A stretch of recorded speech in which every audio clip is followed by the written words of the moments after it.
Hi, everybody. As you know, we published a book called What the Nurses Saw, and it ended up being nearly 500 pages. And there were a whole lot more nurses we could have spoken with if we could have done the encyclopedia of this subject. And what we're doing now is getting to speak with some of the nurses that aren't in the book. If you think the book was eye-opening, these after book interviews are going to blow your mind even more. They're blowing my mind. uh, Two things I'm learning a lot. It's funny, you write a book and you think you know something, and then once the book is out, people that know a lot more knock on your door and say, "Did you know about this? Did you know about that?" So I'm getting that from some great nurses. As people also know, I'm also learning about the surviving family members, and that's becoming a huge issue as well. Our guest today is Gail McCrae. Welcome, Gail. Thank you so much. And thank you for spending the time on this. You said something, I believe, in our pre-roll while we were just talking, and I think you need to tell this. It's dangerous to have a baby in the United States in a hospital. Like statistically, compared to other countries, uh, we're the worst. And if you took at developed countries, we're the worst. And when we say dangerous, we mean babies dying. We mean mothers dying, like dying, not just Yeah. being difficult, death, Yes, preventable death. that's Uh, correct. We right? have the highest maternal death rate in the developed world here in the United States. It is more safe as a woman to give birth in Yemen than it is in the United States, along with a slew of other less developed countries. Uh, our fetal birth rates are comparable to the rest of the world, but it's really the women, the mothers are dying in this country Oh, at a higher really? rate Okay. than anywhere else in the world. And uh, the midwives, especially, have really tried to delve into why that's happening because the OB community really has not.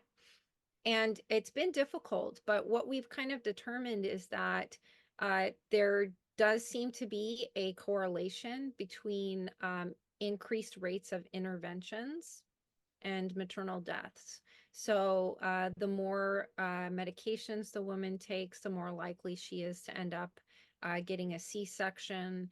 And C-sections are also correlated with higher death rates because of postpartum hemorrhaging. There's a huge risk for postpartum hemorrhage.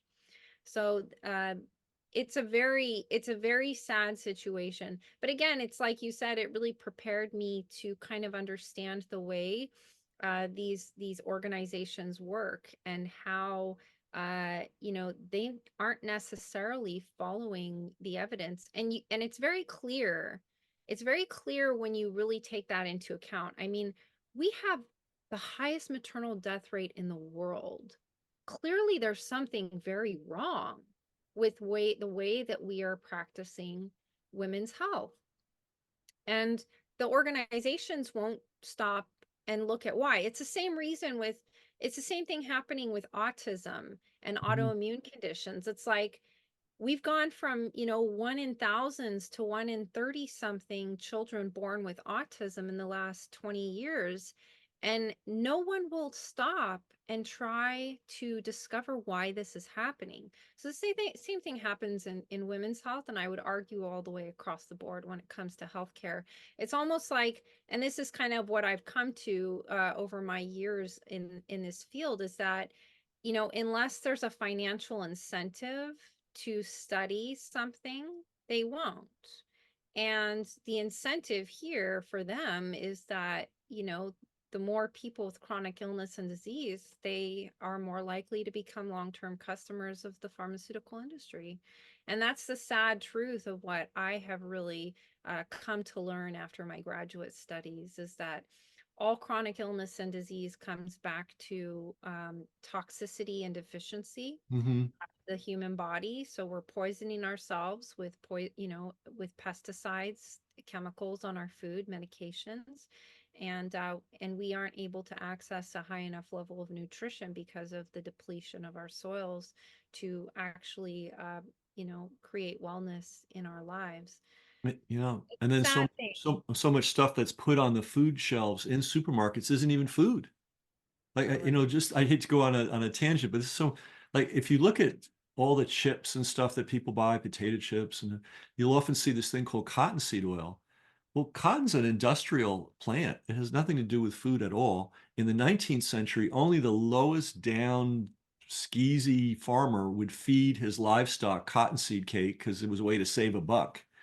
And then now in the 20th century, now the 21st century, it's in everything. Our ancestors wouldn't have dreamed of eating cottonseed oil.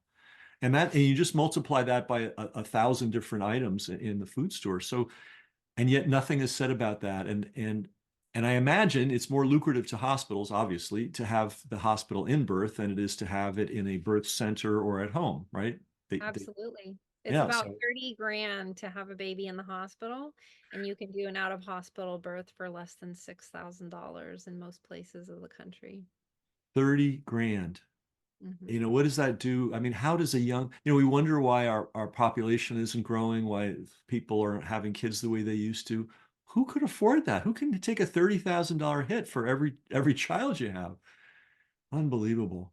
Um, so you also there's so much we could talk about, and before the call we figured out, okay, what three things can we talk about? Because really we could be on for a long time. But I think we just revealed something really important, a dark secret of American life, which is we can't stop saying this enough. We have the lowest survival rate for women in childbirth of any country in the world, or just any Correct. Any developed country. any So developed country. I believe we're at right around 30th in the world. So all of the first world countries that are above us and most of the second world countries Wow. So, have better outcomes. so that's really important for us to know. And if somebody's been told by the establishment that anything other than a hospital birth is automatically dangerous, now you know to check that and look into the options. Wow. Okay. So, I mean, that's an upsetting statistic for anybody that cares.